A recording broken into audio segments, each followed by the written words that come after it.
Meest opvallende onderdeel van A-San Veilig wie het tal controles van de politie. Controles met opvallende en onopvallende auto's. Zowat 6000 auto's waren er aangehouden. Meer dan 4000 chauffeurs kregen een bekeuring. Goedemorgen. En zo'n 180 rekken het rijbewijs kwijt. En in het eerste jaar lag het tal overtredings duidelijk hoger als in het tweede.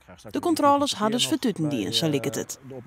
Nou, als we zien dat we echt de extreme, de excessen eruit gehaald hebben en de gemiddelde rijsnelheid die is ondanks de invoering van de 130 kilometer maatregel gelijk gebleven, dan denk ik dat wij successen hebben geboekt om de A7 wat veiliger te maken. De A7 stiert bekend om de hutrieders en het gruttetal ongelukken dat er op het dik plak vindt.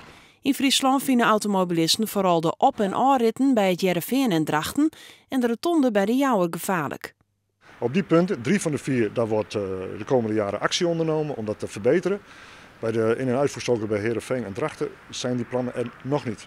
Hij heeft wel aanbevelingen in je eindrapport staan over die punten? Ja, we hebben in de eindrapportage die over een week of 2 verschijnt, hebben we aangegeven wat de belangrijkste irritatiepunten zijn van de mensen op de weg.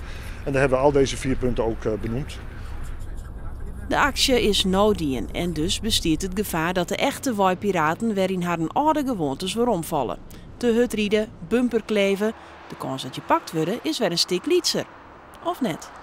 Nee, absoluut niet. We blijven onze reguliere controles blijven we uitvoeren. Nou, wel minder. Wel minder, inderdaad. Het project is voorbij, heeft 2 jaar geduurd.